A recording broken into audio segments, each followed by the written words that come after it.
Damaikan hati, sejukkan jiwa. 107,7 FM Radio Suara Nabawi Pasuruan.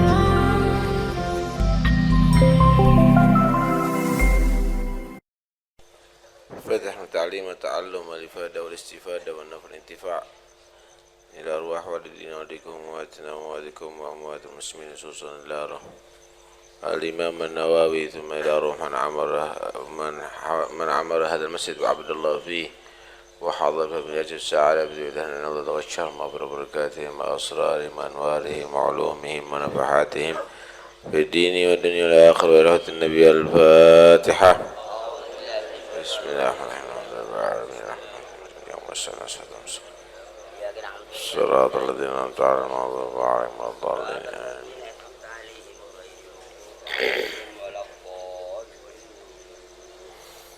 بسم الله الرحمن الرحيم.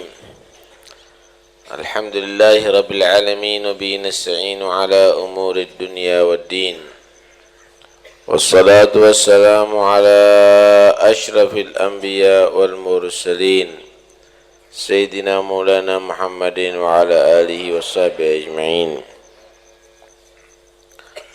قال المصنف رحمه الله ونفعنا به وبعلومه في الدارين آمين. الحديث الثاني والأربعون. Hadis yang terakhir nih ya. Hadis ke-42. An Anasin, daripada sahabat Anas radhiyallahu anhu, semoga Allah meridai daripada sahabat Anas. Qala, berkata Anas, sami'tu, aku mendengar Rasulullah sallallahu alaihi wasallam, bahwa Rasulullah sallallahu alaihi wasallam yaqulu, berkata, qala Allah ta'ala, Allah subhanahu wa ta'ala berfirman, hadits qudsi, ya ibna Adam, wahai turunan Adam, anak Adam, manusia maksudnya, innaka, sesungguhnya kamu, ma da'autani, bisa ma masdariyah, bisa syartiyah. Kalau masdariyah artinya innaka, sesungguhnya kamu, ma da'autani, semenjak engkau memohon kepada aku, warajautani, dan keadaannya mengharap aku, ghafartu laka, maka aku mengampuni bagimu. Kalau syartiyah, innaka, sesungguhnya kamu, ma da'autani, tidak memohon kepada aku, kecuali warajautani, dan dalam keadaan mengharap aku, ghafartu lak, pasti aku ampuni bagimu. Ala makana, bersama, ala bimakna ma'a, bersama apa yang ada, minka, daripada kamu, daripada kesalahan, daripada dosa, wala ubali, dan aku Allah tidak peduli banyak atau dikit, besar atau kecil. Hadis ini hadis qudsi.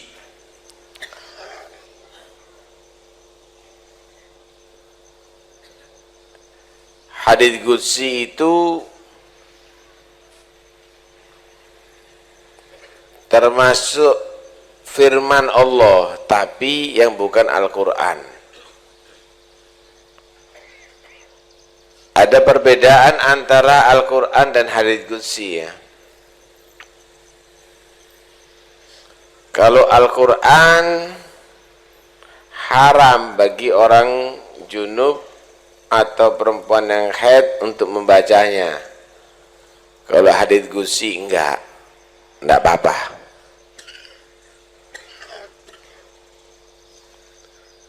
Kalau Al-Quran orang yang enggak punya wudu haram megang, haram membawa. Kalau hadits qudsi enggak apa-apa, enggak dosa.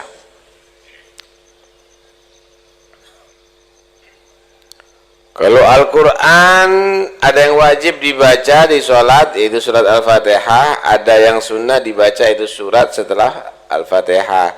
Kalau hadits qudsi dibaca, batal sholatnya.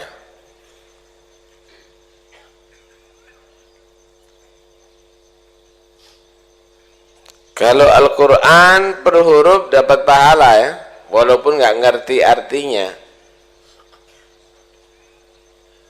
1 huruf 10 pahala. Kalau hadits qudsi nggak bisa begitu.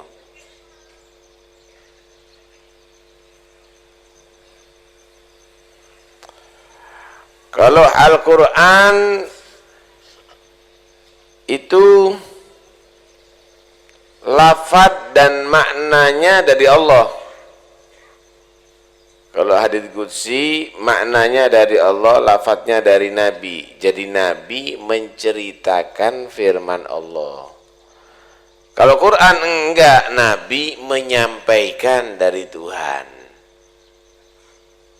Paham nih ya? Jadi ada beberapa di situ perbedaan antara Al-Quran dan hadits qudsi. Ini hadits qudsi, firman Allah tapi bukan Al-Quran. Di antaranya juga perbedaannya, kalau Al-Quran ada ayat dan ada surat. Hadits qudsi nggak ada ayat, nggak ada surat. Isi hadits qudsi firman Allah, ya ibna Adam, wahai manusia, innaka, sesungguhnya kamu, ma da'autani, tidak kamu memohon kepada aku, wa rajautani, dalam keadaan berharap aku Allah, ghafartu lak, aku ampuni bagi kamu. Berapa yang diampuni? Separuh, seperempat. Ala makana, bersama apa saja yang kamu bawa daripada kesalahan kamu, opoai apa aja, wala ubali, dan aku tidak peduli. Aku tidak peduli apapun kesalahan kamu, sebanyak apapun, sebesar apapun, asal kamu memohon dan berharap kepada aku. Rahmat Allah itu memang agung ya. Ampunan Allah itu adalah besar. Kalau dibanding kesalahan manusia, dengan rahmatnya Allah itu adalah seperti debu di udara. Bahkan lebih kecil daripada itu, setetes di antara lautan. Wa rahmati wasi'at kulla syai'. Rahmatku ini meliputi segala sesuatu, kata Allah. Karena itu orang nggak boleh putus asa. Orang itu harus setiap saatnya berharap rahmatnya Allah, berharap untuk diampuni dosanya oleh Allah Subhanahu wa ta'ala. Nggak boleh putus asa. Karena orang yang berputus asa itu berarti orang yang rugi. Wala yai'asu min rahmatillah illal qaumul khasirun. Tidak ada orang yang merasa putus asa dari rahmat Allah kecuali orang yang pasti rugi. wala ya'asu min rahmatillah illa al-qaumul khasirun. Karena itu harus yakin ya, kalau kita mohon sama Allah dikasih, diberi, didengar, diijabahi oleh Allah Subhanahu wa ta'ala. Nah, dan termasuk keistimewaan umat Muhammad ini di antara umat-umat yang dahulu, kalau umat-umat yang dahulu itu kalau mohon harus lewat Nabi. Jadi minta ampunan datang ke nabinya. Kalau umatnya Rasulullah langsung mohon kepada Allah bisa.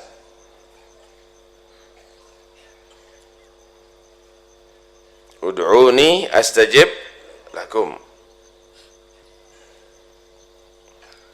Karena itu nggak usah Anda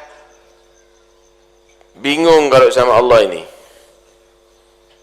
Proseduralnya itu langsung aja mohon.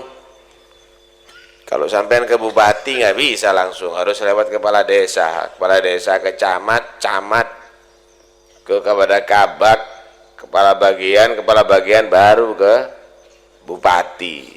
Si Soro ada orang-orang yang sebelumnya untuk sampai kepada bupati. Kalau kepada Gusti Allah nggak pakai gitu, langsung aja kepada Allah Anda didengar. Doa kamu diterima. Saya ini petani langsung Gusti Allah bisa. Saya ini tuh juru parkir langsung ke Gusti Allah bisa. Nggak ada perbedaan bagi Allah presiden sama tukang parkir, direktur dengan orang PKL, nggak ada perbedaan bagi Allah Subhanahu wa ta'ala. Asal kamu benar-benar punya hati berharap kepada Tuhan, tidak akan sia-sia. Dan dosa itu nggak ada nilainya banyak asal kita mau benar-benar minta diampuni.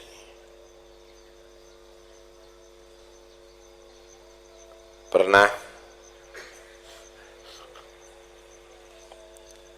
satu orang datang kepada Rasulullah, ya Rasulullah, aku sudah salah besar. Besar mana kesalahan kamu dengan gunung? Besar kesalahanku ya Rasulullah. Besar mana kesalahan kamu dengan bumi? Besar kesalahanku ya Allah. Besar mana kesalahan kamu dengan langit? Besar kesalahanku ya Allah. Besar mana kesalahan kamu dengan Allah? Allah maha besar ya Allah. Kalau begitu tidak ada yang lebih besar daripada Allah. Kecil jadinya asal benar-benar kamu mau bertobat kepada Allah Subhanahu wa ta'ala. Enak jadi orang Islam. Bayar berapa itu supaya diampuni? Nggak pakai bayar.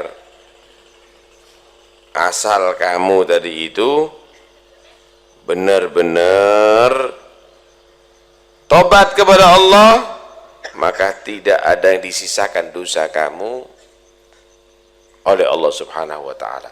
Dalam hadits yang lain Allah berfirman, ya abdi lau ataitani bi girabil ardi dhunuban la ataituka bi girabil ardi maghfiratan. Hei hambaku, kalau seandainya kamu datang kepada aku membawa seisi bumi dosa, kalau bumi ini jadikan keranjang diisi dengan jagung, berapa biji jagung itu? Bumi ini jadi keranjang diisi dengan jagung, berapa biji jagung? Waduh, tak karuan hitungannya. Kalau seandainya dosa kamu sebanyak itu, asal kamu tobat kepada Allah, kata Allah, jika kamu itu membawa kepada aku dengan jumlah kesalahan seisi bumi, maka tak balas dengan seisi bumi ampunan, kata Allah. Diberseni sama Allah, wis entek ricik. Alhamdulillah Tuhan kita ya Allah. Kalau sampean cari agama lain bayar Pak, minta tebusan dosa bayar 5 juta. Dodol sepeda motor sampean, wah dosanya besar 20 juta itu. Tapi kalau sama Gusti Allah tidak usah bayar, asal temenan. Gimana temenannya? Jangan rencana untuk ngulangi.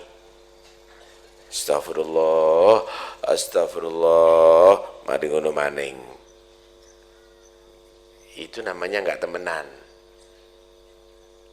Karena itu niat tidak akan mengulangi selama-lamanya sampai mati tidak mengulangi.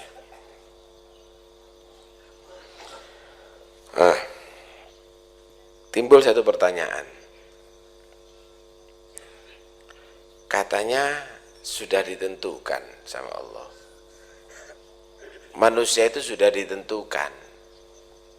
Orang ini matinya kapan? Orang ini sakit, sehat, hidup, mati, susah, senang, semua sudah ditentukan oleh Allah. Lah apa perlunya doa? Perlunya doa itu apa kalau sudah ditentukan?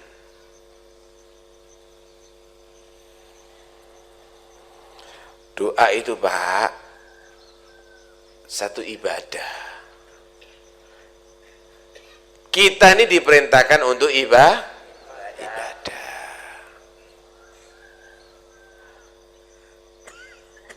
Doa itu adalah ibadah yang kita diperintahkannya untuk melakukannya. Berarti tugasnya kita untuk berdoa dan ibadah.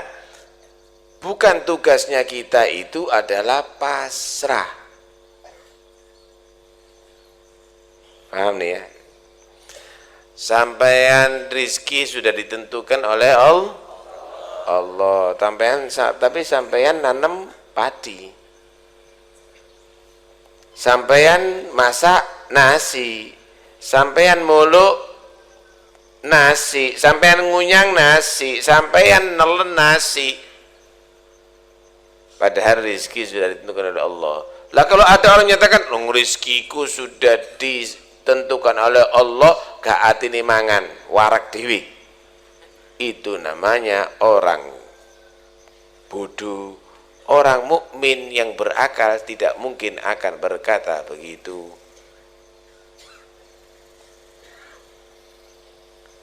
Yang nyiptakan anaknya sampean siapa? Allah.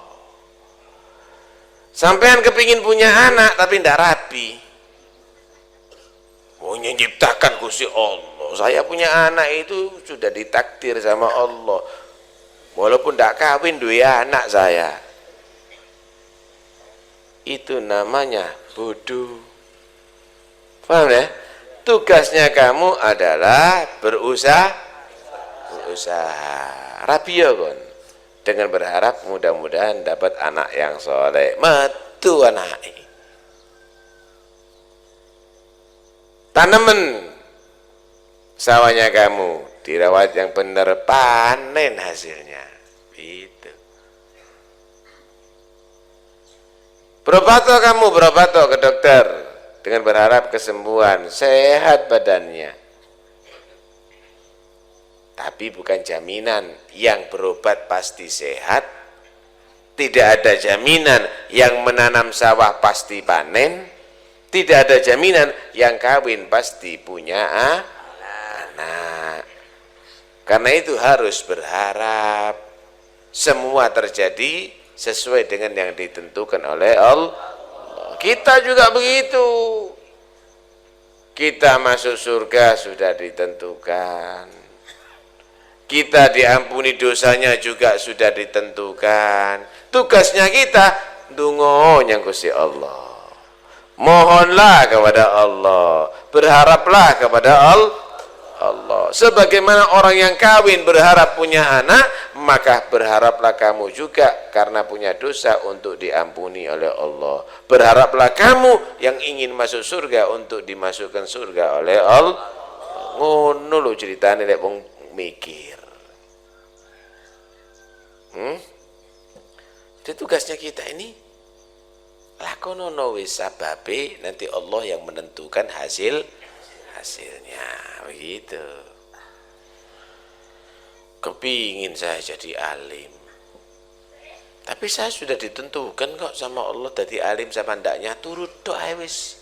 Kalau sudah takdirnya alim, tangi turu insya Allah alim. Ya bodoh kalau begitu. Belajar kamu. Insya Allah dengan usaha keras sambil berharap jadi alim, akan jadi alim. Tapi tidak menentukan belajarnya kamu menjadi orang yang alim. Walaupun orang itu berusaha, dia tadi itu tidak bisa menentukan usahanya akan menghasilkan.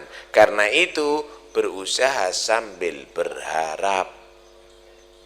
Berusaha sambil berharap.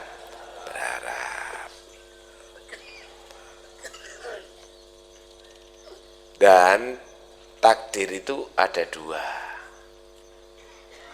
Ada yang mubrom, ada yang mu'allak. Takdir mubrom itu nggak bisa dirubah, tapi tidak ada yang tahu kecuali Allah. Takdir mu'allak itu bisa dirubah.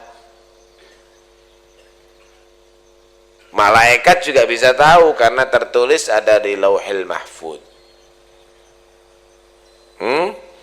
Jadi kalau mubrom, keputusan Tuhan yang tidak bisa berubah. Kalau yang mu'allaq, keputusan Tuhan yang bisa dikompromi. Kalau Allah berkehendak menetapkan, ya tetap. Kalau Allah berkehendak menghapus, berubah, ya bisa berubah. Yamhullahu ma yasha'u wa yuthbit. Allah berkehendak untuk menetapkan atau menghapus ketentuannya. Tapi wa indahu ummul kitab mubrom. Allah mempunyai ketentuan di ummul kitab yang tidak bisa berubah. Mudah-mudahan panjang umur, ketentuannya seket, kepingin 70, dilihat.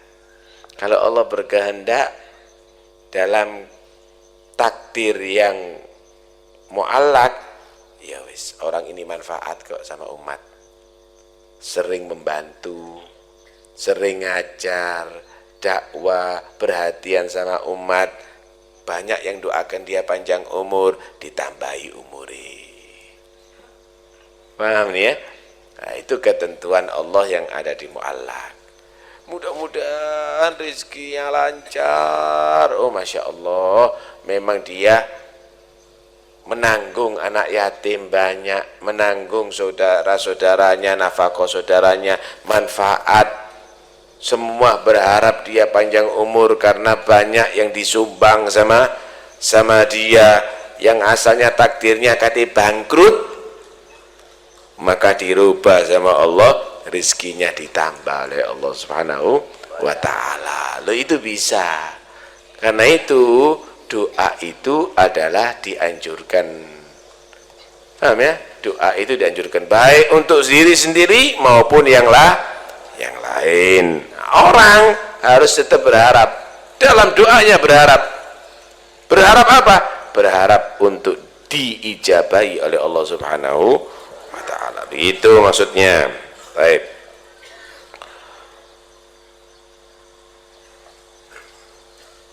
Kemudian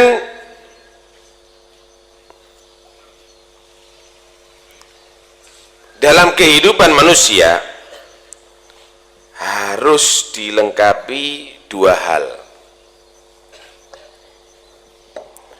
Pertama takut,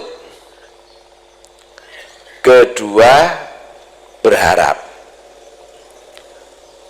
Ini harus seimbang. Ojo ketakutan akhirnya menjadi orang putus asa, jangan terlalu berharap akhirnya menjadi orang yang ngenteng. No, ini tak kasih gambaran. Takut Allah marah. Waduh, takut Allah marah, takut diadab sampai tidak metu omah, takut kena bala sampai tidak metu kamar, takut dia tadi itu mati su'ul khotimah di sejadah muter tasbih. Ini jurusannya ke sumber borong, Pak. Ini orang akan stres ini. Ini ketakutan yang berlebihan. Ada lagi yang kedua, lain lagi. Harapan dok, tidak apa-apa. Allah itu maha mengampuni dosa. Nih, bire, glak, glak, glak, glak, glak, glak.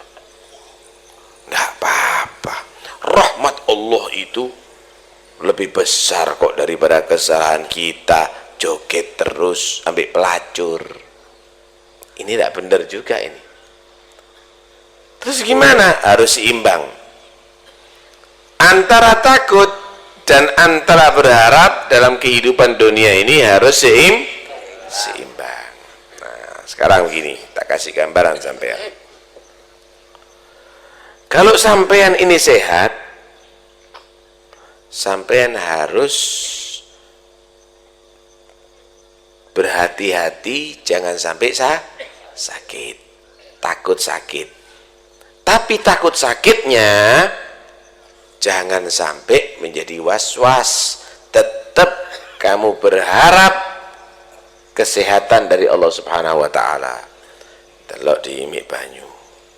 Oh, ini air jangan diminum langsung. Kenapa? Takut nggak kuat perut, digodok. Paham nih ya? Digodok. Nah setelah digodok, baru insya Allah sudah kita usaha mati semua baksilnya. Bismillahirrahmanirrahim, sehat insya Allah, berharap. Enak tadi ini. Kalau takut dok, mari digodok, besi urip. Digodok lagi, besi ono sing urip, mati yo mari yon. Ndak minum-minum kamu. Atau berharap dok, apa-apa. Kita kalau baca Bismillahirrahmanirrahim sehat, glek. Umbio baikon bawon. Nah jangan begitu jadi orang. Nah, kita harus tengah-tengah di sini. Sehingga sebagian mereka menyatakan takut dan berharap itu ibarat dua sayap. Ibarat dua sayap bagi burung. Kalau seimbang bisa terbang tinggi. Begitulah juga kita dalam kehidupan dunia ini. Kita harus bisa memposisikan kapan kita mengebaskan takut, kapan kita mengebaskan berharap. Ketika kita mulai putus asa, harapan dikebaskan. Ketika kita mau berani kepada Allah, berani mau maksiat, takut digerakkan. Sehingga dengan takut dan berharap ini, orang bisa naik tingkatannya, naik pangkatnya, naik derajatnya di sisi Allah Subhanahu wa ta'ala. Tapi kalau dua sayap tadi itu, yang satu gede, yang satu kecil, miring, tidak bisa ke atas, nyosop kamu. Harapannya terlalu tinggi, takutnya besar, ya juga tidak benar. Takutnya kecil, harapannya, atau takutnya besar, harapannya kecil, tidak akan bisa sampai kepada Allah Subhanahu wa ta'ala. Dua-duanya harus seimbang.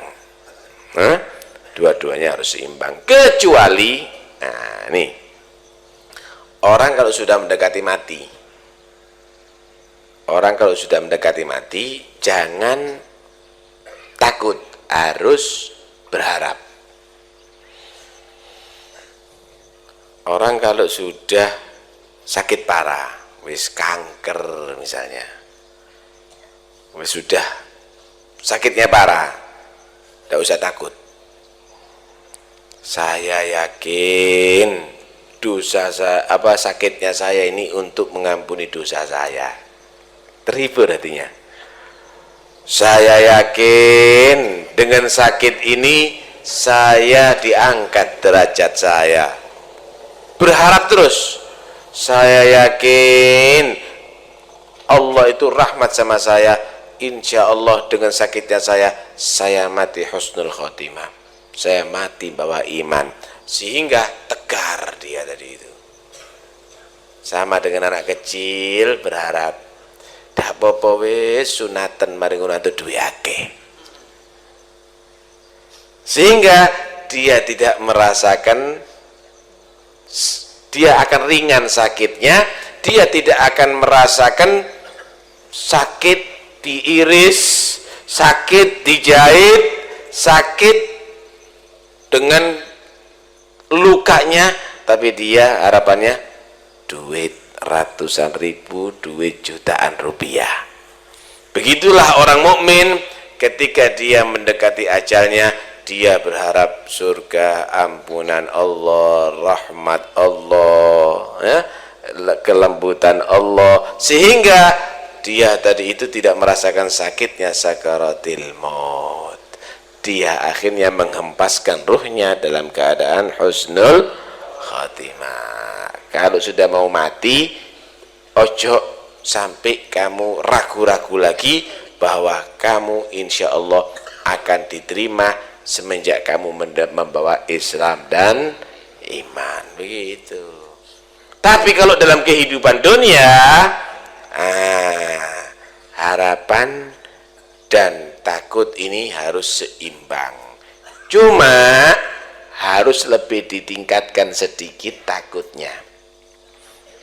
Orang itu kalau khawatir itu selamat, asal tidak berlebihan.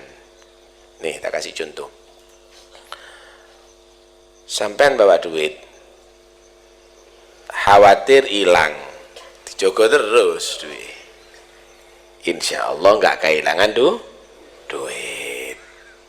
Sampean bawa sepeda motor, khawatir hilang, waduh, selain dikunci ada kunci tambahan lagi.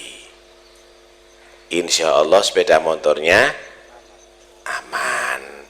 Sampai khawatir rumahnya dimasuki maling, dikunci, dikasih pagar kayak gembok, ngeluh malingnya wis tak bisa masuk. Kalau perlu kasih satpam, kasih anjing edan, anjing gila misalnya.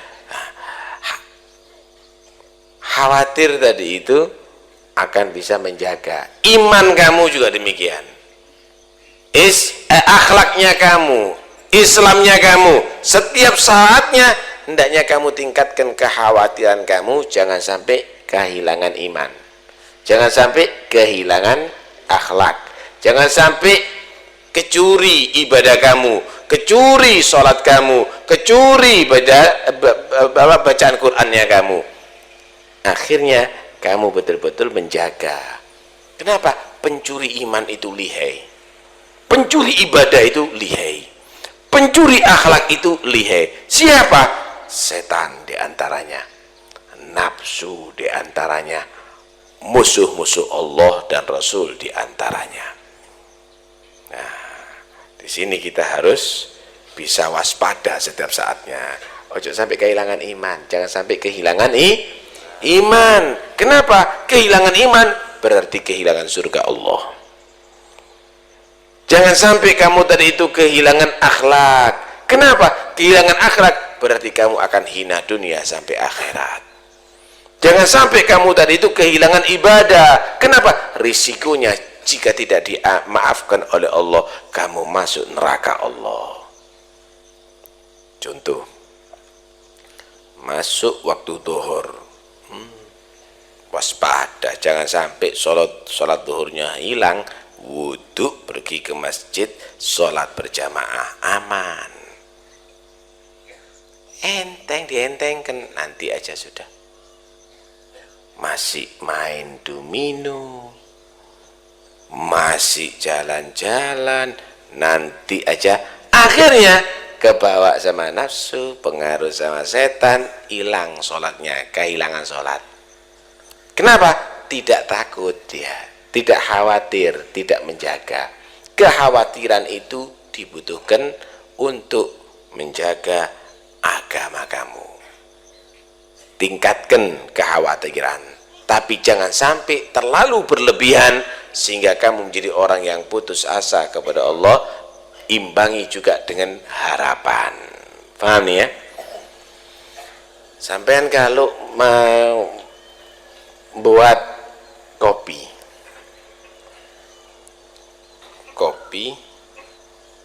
dicampur sama gula, rasanya kopi apa? Pahit. Rasanya gula apa? Manis. Tapi kalau dicampur seimbang ukurannya, rasanya apa? Nikmat. Hah? Rasanya nikmat. Gula tok dimakan terlalu manis, kopi aja dimakan terlalu pahit, diseduh bersama nikmat hasilnya. Takut sama Allah, berharap kepada Allah, jadikan satu, nikmat jadinya. Paham nih ya?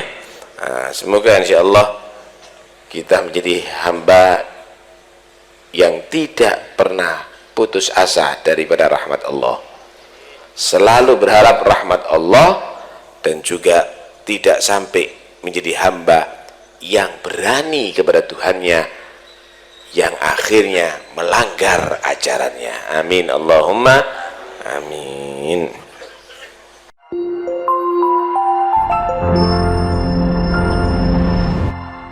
Damaikan hati, sejukkan jiwa. 107,7 FM Radio Suara Nabawi Pasuruan.